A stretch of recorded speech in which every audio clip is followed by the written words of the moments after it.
You got to rehearse mentally who you're going to be. And the act of rehearsing and thinking about who you're going to be, planning your behaviors, begins to install the neurological hardware in your brain to look like that experience has already happened. Now your brain is no longer a record of the past. Now it's a map to the future. Now, if you keep doing it, firing and wiring, the hardware becomes a software program. And the next thing you know, you're thinking like a happy person. You're acting like an unlimited person because you would put the circuits in place. And then the last step is to teach your body emotionally what that future is going to feel like before it happens. And if you keep cultivating those states of mind and body, neurologically and chemically, it's going to begin to become familiar to you. And you're going to go from one personality to another. And the disease or the problem is going to exist in the old personality, and you're literally someone else. And the person doesn't have to visualize their cancer going away. They'll just tell you the cancer was in the other person. I'm somebody else. It can't live here. And the disease naturally goes away. So it's a side effect of a change. I mean, I have sat with my body, Ben, for hours, and I have watched my mind run all over the place. And there are certain thoughts that you really want to believe in because they're part of you.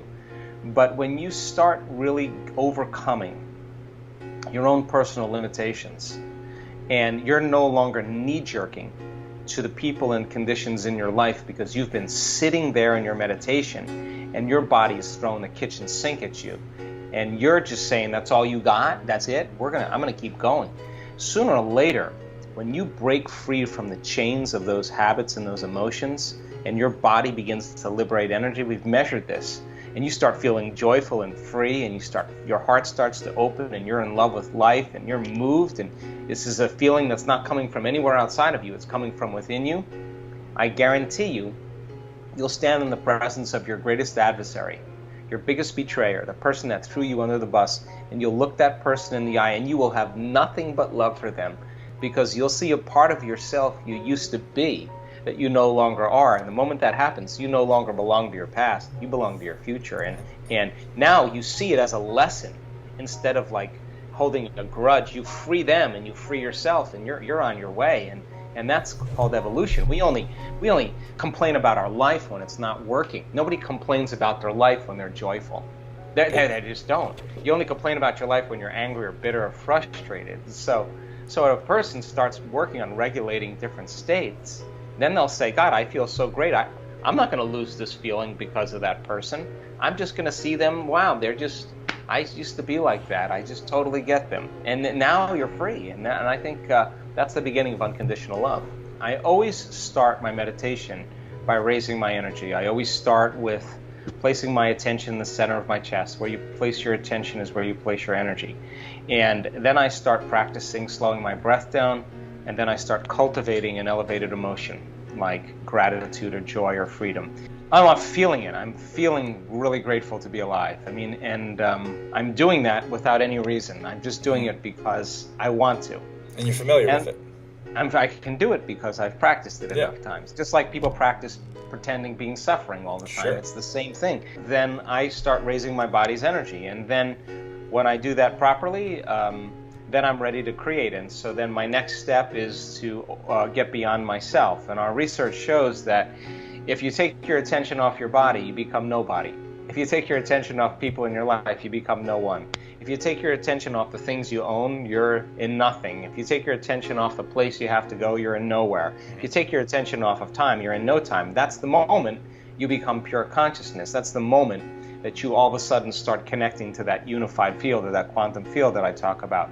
So I go as deep as I can into that unified field, and I keep surrendering deeper and deeper into it, because the more I connect to it, the more whole I feel. And now I'm in the place where all things manifest from.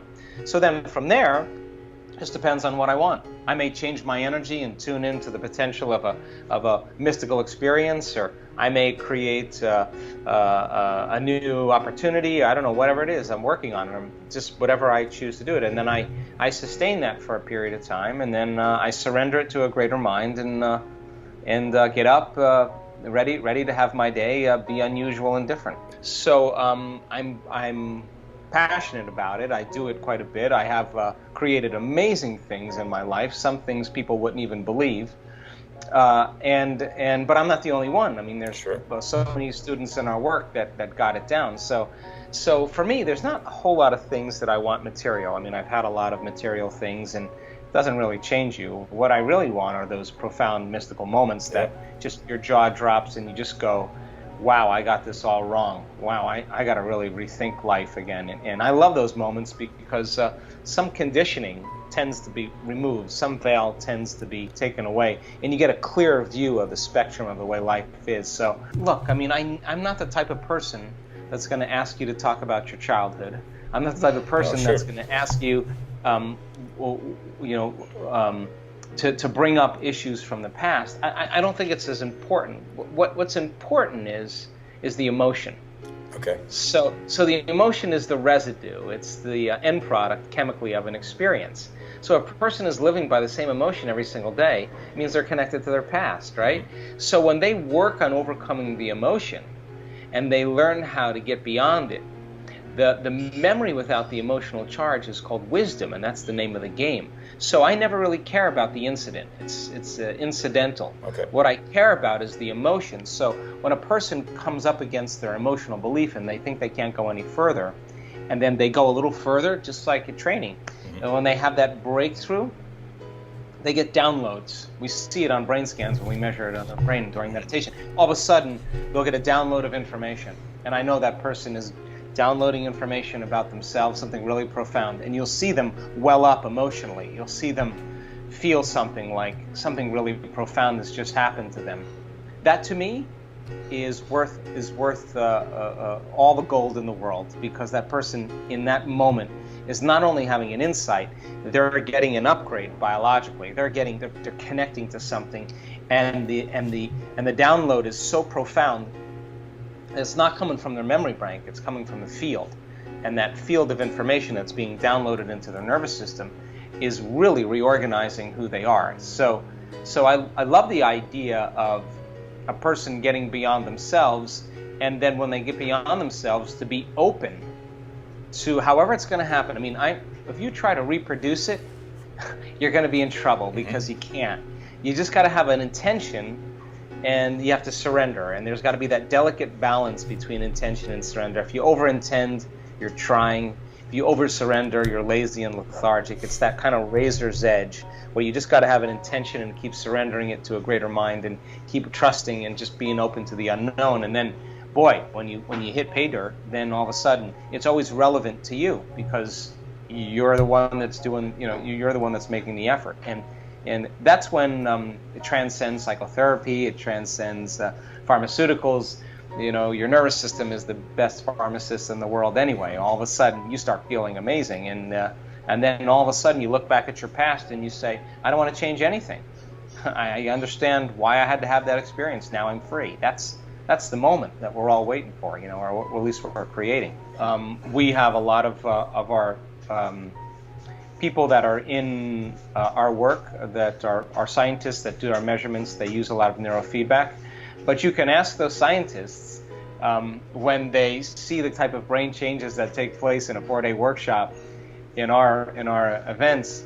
They'll say, we've never, ever see the changes in neurofeedback as quickly as we see in some of the work that we're measuring. So ours is kind of like, I love the principles. I just think it's a little bit more of a shortcut to get there a little faster. So we do, for example, we do seated meditations, we do standing meditations, we do walking meditations, we do lying down meditations, and then doing it in all of those different positions, all of a sudden the person starts to become the very person they're focused on becoming, and that's the cool part.